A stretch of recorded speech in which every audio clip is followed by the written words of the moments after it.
Al primo turno hanno avuto la meglio su Mariella Lobello, Giuseppe Arnone e Giampiero Carta. Ora la sfida finale, una sfida a due. Marco Zambuto e Totò Pennica, spinti a questo importante appuntamento elettorale dalla volontà popolare, dall'esito del primo turno. 12.347 suffragi per l'uscente, pari al 39,17%, 6.896 preferenze per l'antagonista, pari al 22,18%.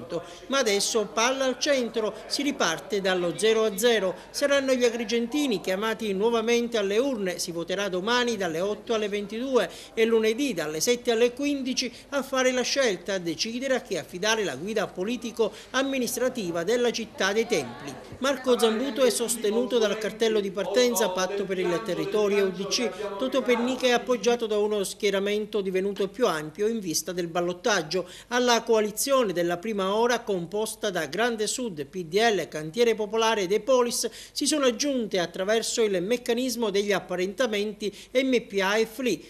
Queste sono dunque le scuderie a confronto e sul terreno del confronto anche la composizione delle giunte designate. Zambuto ha dalla sua parte Piero Luparello, Patrizia Pilato, Vittorio Messina, terna già nominata al primo turno, Ignazio Valenza, Giovanni Sciacca e Nino Amato. Pennica, azzerata la terna iniziale, ha invece dalla sua parte un sestetto tutto nuovo. Si tratta di Enzo Lauretta, Piera Graceffa, Vincenzo Di Rosa, Domenico Armenio, Wanda Cortese e Alessandro Dagnino. Schieramenti allora pronti, così come è pronta la macchina elettorale organizzata dal Comune. Chissà se è pronta a tornare in massa alle urne anche la gente. C'è sempre l'ombra dell'astensionismo, una realtà con la quale bisogna fare i conti. 5 anni fa al ballottaggio, rispetto al primo turno, ci fu un calo in termini di affluenza pari al 15%. 2 settimane fa la percentuale di chi si è recato alle urne è stata del 72,33%. Gli aventi diritto sono 51.826.